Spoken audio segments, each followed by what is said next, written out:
Hey guys, today I'll be reviewing the book Old Man and the Sea by Ernest Hemingway. This is the cover. Now, this book came out in about 1952, so the languages and concept are a little bit old in my opinion, but it's still an amazing book. Now, the book is set in Havana, Cuba, and it revolves around an old man whose name is Santiago, who is very down on his luck. He's been fishing for a while now, and he's really good at it, just no one takes him seriously, and that puts him in a place where he loses his self-confidence. So he goes out on a quest for a couple of days to find a fish. Now, the fish isn't just a typical small fish, it is a marlin.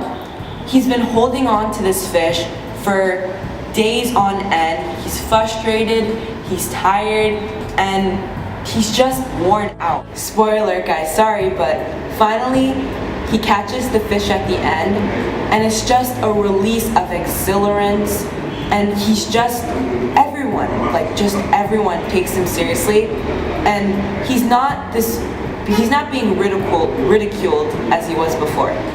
Now, there are quotes in the book that I like to tackle that face man versus himself, man versus nature, and man versus society.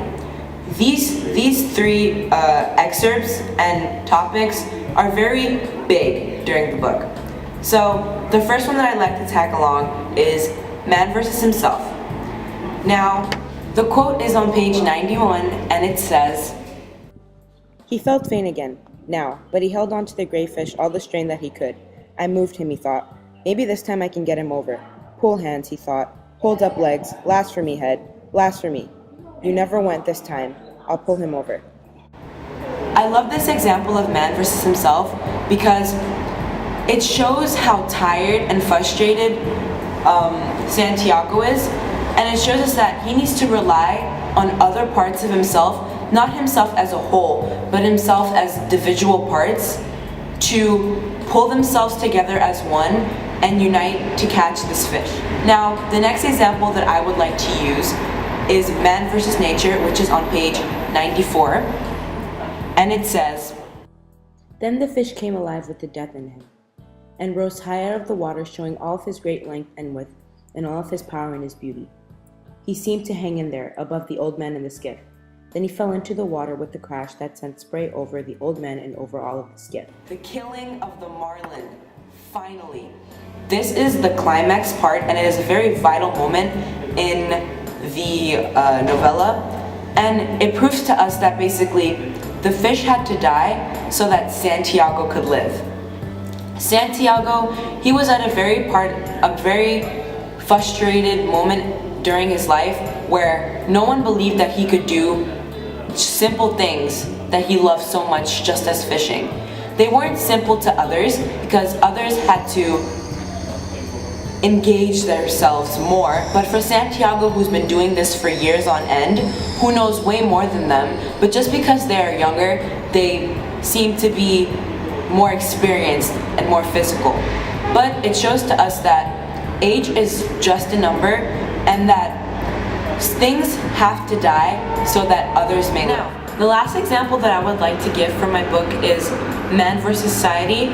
Now, I don't have a quote for this because I feel like it's very self-explanatory. Now, Santiago, finally, now that he has the fish and has his, I would not say confidence back, but his self-awareness back, and it shows us that you have to go through a lot of pain to achieve what you want. Now, personally, I would give this book a 3.5 out of 5 because it is not necessarily my genre, but for others, if you guys are into that novella, old vibe type book, then maybe it's for you. Thanks guys for paying attention for my video. I hope you guys liked it, and subscribe in the comment bar below. Thanks a lot. Bye.